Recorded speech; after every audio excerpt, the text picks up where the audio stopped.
Support for Radio Friends comes from La Brunerie Financial, where they work to ensure a lifetime of financial security for people from all walks of life, from investment services to retirement plans. If you're looking for a trustworthy company that has the experience and knowledge to put your interests first, contact La Brunerie Financial, a community-based investment counseling firm since 1966.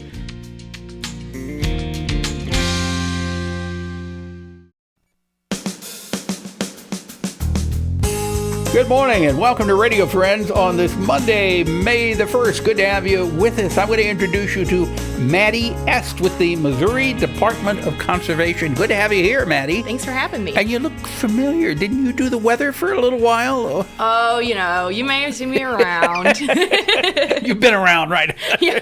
Okay. I just keep showing up. People can't get me off the screen.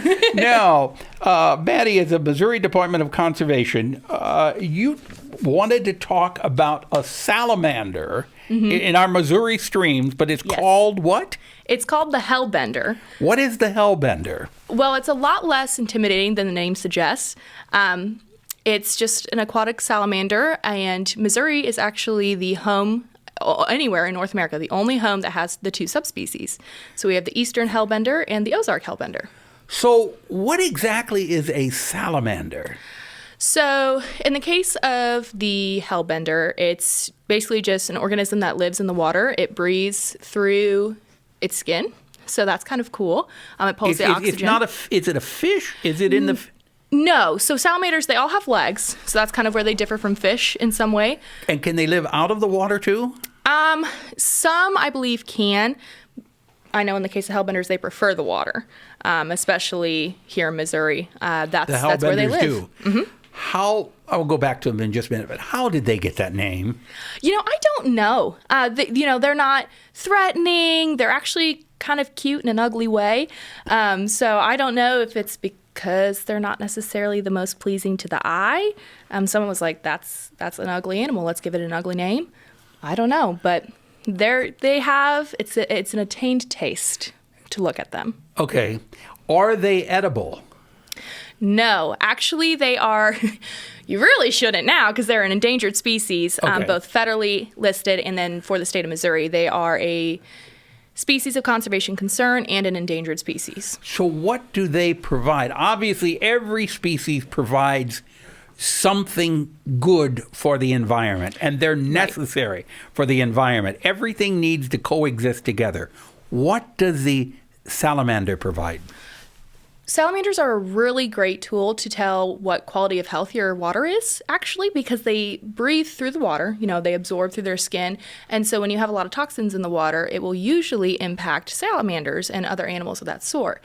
And so if you're noticing, hey, this stream by my house is really having an issue with the salamanders that live there, you might have a water health issue. And so that's a really great tool for us to be able to look and see if maybe there's an organization or an organism health issue in an area. Do they live only in streams, or do you find them in ponds and lakes also? So for the Hellbender, they're only in streams and some smaller rivers. So you won't have them in your, say, pond on your property.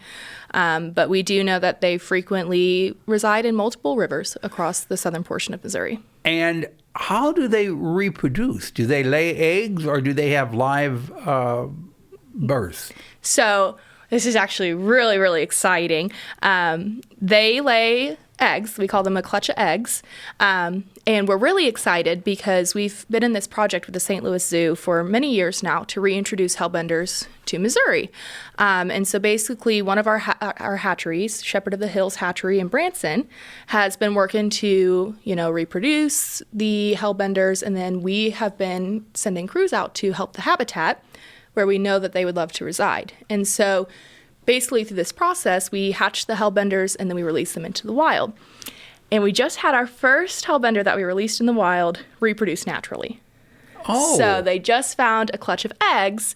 How many eggs do they lay? Quite a number. It's more than one. It It's hard to describe what they look like. It's kind of like a little ball of eggs. And they put them there, and the Hellbenders hatch from there, and they go about their business. And then the little tiny baby salamanders, they probably like your little pinky finger. They're itty bitty. And how large will a full-grown salamander be? Quite a number of inches long. So I don't know. Have you ever seen a mud puppy? I don't know if I have or not. It's another salamander that resembles a Hellbender a lot. Usually that's one that some folks may have seen more. I don't know how to describe it. You can hold it in both hands. So if you're holding the tail in your left hand and the head in your right hand, you'll be able to comfortably hold a Hellbender. If you're curious what it looks like, just Google it. Yes. Google the Missouri Hellbenders or Missouri salamanders. Yes. Okay. Yes. And one thing I wanted to talk to you a little bit about the conservation department in general. What is the one thing the conservation department does that maybe people don't realize that you do? You know what? I'm going to be completely honest. When I joined the department, I was very convinced that it was just mostly hunting and fishing. We refer to that as our hook and bullet. And I think a lot of people have that misconception, but we do so much in the way of scientific research. We have a huge education division that produces curriculum for elementary schools. We've got like a new kindergarten curriculum that's up to every national and state standard for education, and it's free.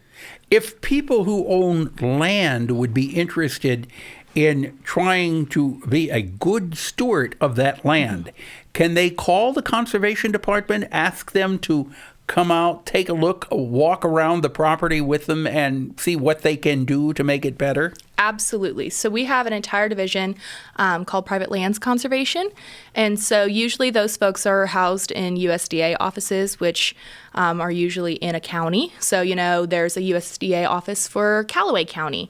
And so you'll have a private lands person right near where you live. And so you can give them a call, and they'll come out and they'll help you. We offer some in the way of cost share for projects. We can just provide advice. If you're having an issue and you say, hey, I don't know, is this species native or invasive? We can help you determine that. I know when I was wanted to put a lake in on my land, I went to the conservation department. They came out, they looked the property over and said, this is where you're going to have your best drainage. This is the best place to put it, and how many fish it could handle. In fact, they worked out an entire plan for how many different types of species I should put in that water, and then two. I'm trying to think of the names of them. The carp. That eat the grass. Yep. The big, massive fish. They were two little tiny babies when I put them in, and now they're probably 2 or 3 feet long. Right. And they keep growing and growing, but they keep that lake just as clean as can be. Grass carp, that's what it's called. Which is so interesting to Yeah, think. it is. And it's all self-sustaining. I've not put any food in for them, and the fish just keep multiplying, and I don't know where they're going, but they're there. The bigger fish eat the baby fish, don't they? You know what? I'm not up to date on my carp. I think so. Anyway, if people want more information, they can contact the conservation department. So we have an office in Columbia. The phone number is 573-815-7900, or you can go online to mdc.mo.gov. Got it. Thank you very much, Maddie Est. Thank you. It's a pleasure having you here, and I hope your ankle gets better soon. Thank you. Okay. If there's something you'd like to hear or see, I'd love to hear from you. Just drop me an email. That's pepperp@missouri.edu. And again, if you're interested, if you have some land and you want the conservation department to come out and talk to you about it, give them a call or stop by. We're out of time for today. Bye-bye.